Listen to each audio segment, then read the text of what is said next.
Now we've got Cathryn Foy on the other end of the line. Good afternoon, Cathryn. Hi Pete, hi everyone. Hi everyone. And first of all, let's focus on the 3 o'clock at Ascot. You want to talk about the bottom weight? Yeah, the more I look at Gus McRae, the more I fancy him. I know obviously it's a pretty hard race to call, but he was second to Lancetto at Ascot last time out. Obviously that was in pretty similar conditions. We all saw the conditions that the Ladbroke was running there just before Christmas. Stayed on well in second. That was over 2 mile 1. I had a sort of slight distance query, but he's won at 2 mile 4 at Bangor. Obviously, I know this is 2 mile 5.5. The ground is going to be quite telling. His last win was actually at Ascot back in November 2012.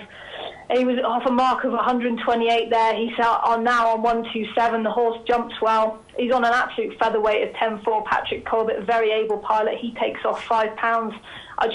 The more I look at him, the more I fancy him, Pete. Okay, so that puts him about mark about 9 stone 12. Is that? Am I getting that right? 9.13. 9.13. a pound out. Could you ride at that weight, Jimmy? I did, yeah. Right, okay. It's hard work. I wouldn't do that. Well, obviously, Cathryn's pointed out that way. It's important in a race like this, though, because of the heavy nature of the ground, right? Oh, yeah, definitely. Yeah? You'll notice over the last week or so, a lot of last couple of weeks with heavy ground, there's a lot of horses winning with low weights. You know. That's why Billy's gone for the top weight, but we'll come to Billy in a minute. They do say, weight stops trains, you know what I mean? Yeah, and it's true. Obviously, there's a difference, but no, definitely low weights. And from your point of view, which one do you like, Jimmy? I was a Tatnan fan. Obviously, he's a non-runner, so I like Renard, Venetia Williams' horses, and she can't do any wrong at the minute.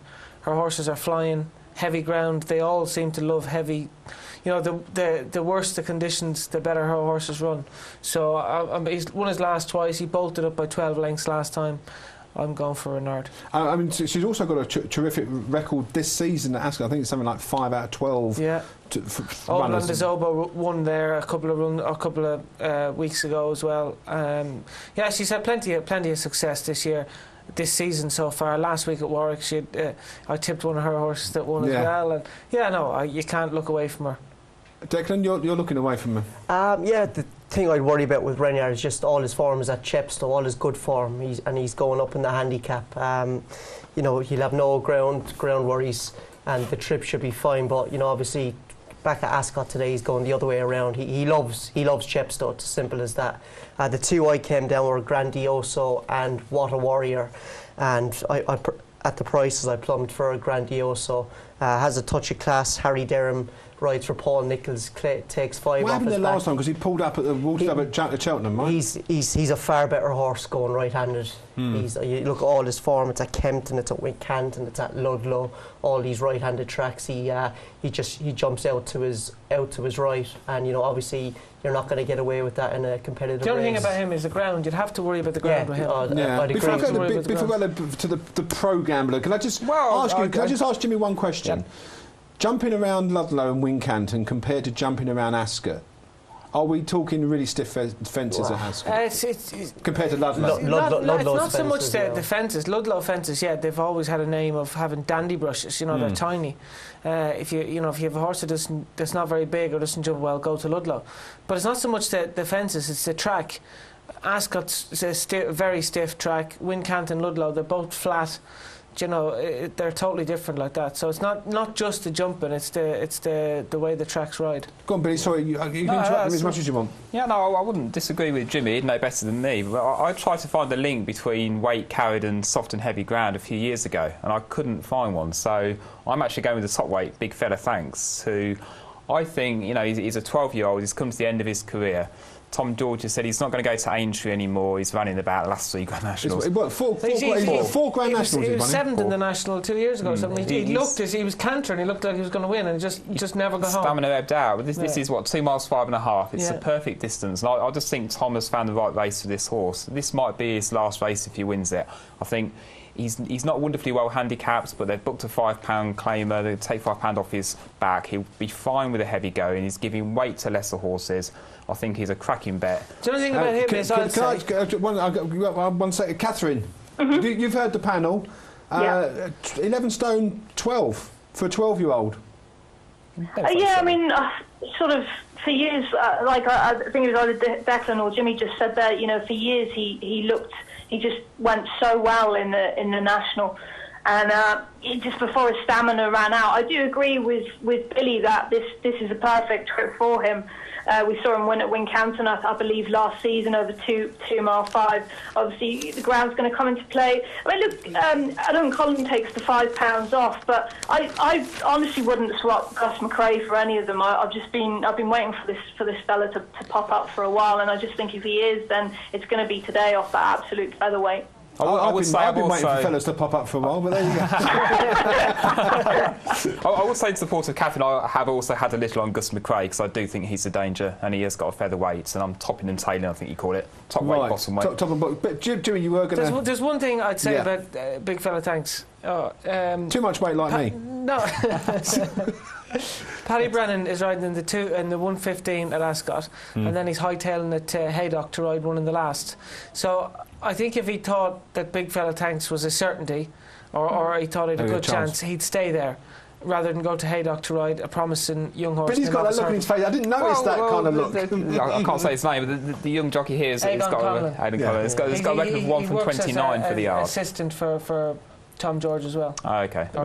Tom's horses are running a lot better. He had a really slow start to the season. Yeah, he's double at Newcastle. Absolutely. His horses are running a bit better now. But a 12-year-old, there's surely something going to progress past him. And he had 2 winners at Newcastle, and the third one, which ran on the flat, the one I backed, looked like it was going well and just caved in. So, Cathryn, your selection is Gus McRae. Yeah, that's it. Yeah. Jimmy, you're going for Renard. Grandioso for me.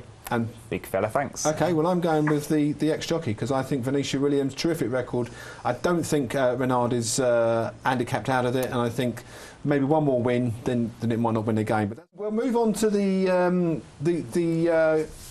going to say, is it Sudoxo, Clarence House Chase, the 335 at Ascot.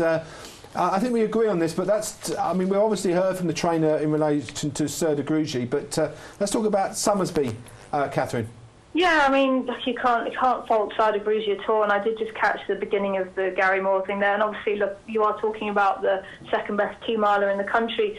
Sir de Grugy is versatile on the ground, and the only place he seemingly doesn't run entirely to form is at Cheltenham. He obviously runs for the first time at Ascot, and he beat Summersby in the Tingle Creek, but I am slightly siding with Summersby purely on his Ascot form. He beat Finian's Rainbow in this race in 2012, was involved in a sort of bobbing short-head finish with Masterminded the year before, won the Holden on his reappearance, and I think he'll take this Pete. I want to talk about Hidden Cyclone as well. I remember seeing him win a Grade 3 at Leopardstown about 3 years ago, and actually thinking that he was a future star. He's obviously had all manner of problems, was third in the Paddy Power off a featherweight, and then ran Beneficent pretty close, and a kind of controversial finish there at Leopardstown over Christmas.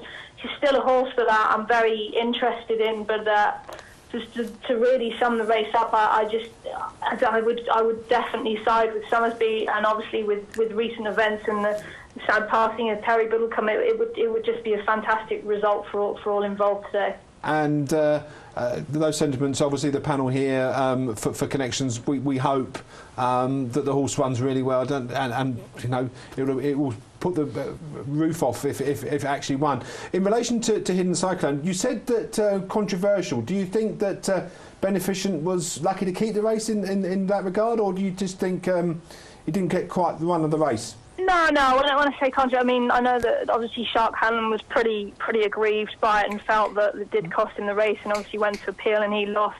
No, I personally don't, but I honestly, like I just said, I thought that Hidden Cyclone was a real star when I first saw him in the flesh, and so I am keeping like half an eye on him because I still have a certain amount of belief. And look, I mean, watch the morning line. They were pretty bullish about him now. See, the ground is going to be absolutely suited to him. It's a great little contest. I think with regard to the others, I've read something that they seem to have got Corto Stone back where they want him, but to me the wheels have come off the bus slightly. Lancetto, very, very good handicapper, but that's about it. Wazud Nui, obviously former winner of the Grand Annual, always runs with credit, but pretty much up against it here. And Days Hotel, I wouldn't really have him as a Grade 1 horse. I'd have him as an admirable Grade 2 performer. But yeah, no, Summersby for me, Pete. Okay, and Summersby, I think, for you, Jimmy. Yeah. On the same reasons? Yeah, kind of. What about ground, though? There's big question marks about. There's got to be about the ground. Yeah, there is. The one I'm not ruling out Sire de Grugy. He's had a great season so far, but he's had 3 runs in like Grade 1, Grade 2 companies in 7 weeks. Yeah. You know, he's been very busy. Summersby hasn't run for 6 weeks. He likes to run well fresh. He's beaten ahead by Mastermind. You mentioned also the fact the Ascot may favour him more because he's won there. Well, it's his favourite course. Yeah. You know, he loves it round there. He was beaten ahead by Mastermind in this race in 2011. Then he won the Amlin Chase the October, November that year. Then he was beaten again in the Amlin Chase in 2012. He had reported having problems last year with a splint. Mick Shannon had reported that they just couldn't get him where they wanted him. But then he came out this year, first run in the Haldon Gold Cup, and he won. Obviously, the form in that has franked itself with Q-Card winning the Betfair at Haydock. So, you know, listen, he's rock solid. Yeah, there is a question mark over the ground, but he loves the track. Yeah, value guys, Declan, Billy? I have massive worries about Summersby. You know, I'd love to see him win. He's the romantic story in the race, you know, for Terry Biddlecombe and all that, but this is probably going to be the heaviest ground he's ran on in his career.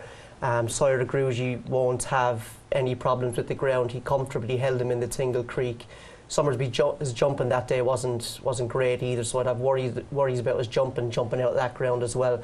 I'm sure Sire de Grugy will confirm the form with Summersby, but I think in terms of value, you know, the 4-1 about Hidden Cyclone looked big to me.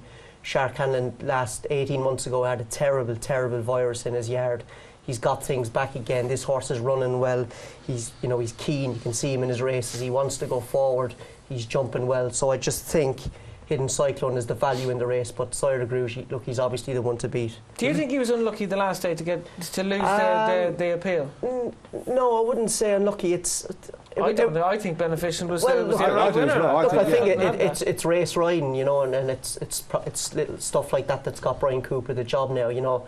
He did cut across him, but in a legal way, and a way to get rid of the fun. Hidden Cyclone wasn't quick enough to go through that gap and maintain it. He was blocked. He did have Ewer Connor did it to Jeski the other day at Leopardstown at Christmas. You need to be doing things like this. It's small margins, you know. But that form is good. Enrique Legionnaire, not as good going left-handed, but he's been in good form this year. Beneficent loves Leopardstown. You know, that form is rock solid. Billy? Yeah, I mean, as you know, I like to have a pound or two on what I fancy. I couldn't see the value in Sire de Grugy, and I did see a bit of value in Summersby. I think he'll get away with the ground once he's a right-handed horse. You know, I think he's got 6 from 11 right-handed against 6 from 16 right-handed, 1 from 11 left-handed. He's not a Cheltenham horse. This is effectively his Gold Cup. It's a really good opportunity for him, and I think they're right to run him. He'll go on the ground, and I think he'll win. Can I ask you a question, Jimmy, about riding in this kind of condition? Now, there are obviously 2 kinds of heavy ground, right? One is the gluey, sticky, you know, as you come to the fence, presumably you've got to make a judgment where to actually land and before you... But there's another one where it rains. Presumably that's the kind of surface that you like, because horses run through it, right? Well, in theory, but it's, you know, with all the rain they've had this week, it's had plenty of time to soak in, so it's going to be very hard. I know what you're saying. When the worst ground to ride in is probably when it's rained, and then everything's frozen for maybe a week or so, and when the frost is coming out of the ground, that's the worst ground to ride in because it's just like tar. But like today, it will be soft. Work, I guess. Yeah, very hard. You know, work. You just can't get out of it. Like. Dean did say he was at Ascot and it's quite windy. You know, that's not going to help either in terms of tackiness. That's going to dry it out. They did have horrendous rain there yesterday, though, all around the west or east end of England yesterday. Okay. So, I mean, Go on, Billy. We should just mention, I always say it right, also Dinuit. He's done remarkably well for the Colin Tizars. He's a 12-year-old. I'm not going to pick this one. But, you know, he's run some cracking races. And whenever you think, you know, he's getting a bit old, he pulls a good one out of the bag. He does need to find the stone, though. I'm not saying he'll win today, no. But he is very consistent. He's a Cheltenham Festival winner as well. Okay, I just want to clarify. So the selection from Cathryn is? My selection is Sorry, I was just watching a race. My selection is Somersby. Okay, well, we've got the guys that do exactly the same on the panel here. She just put us on hold. Absolutely, and your selection is Somersby. Yeah. Selection is Hidden Cyclone, just on a value basis, but Sky Rouge is obviously going to beat. And it's Somersby for me.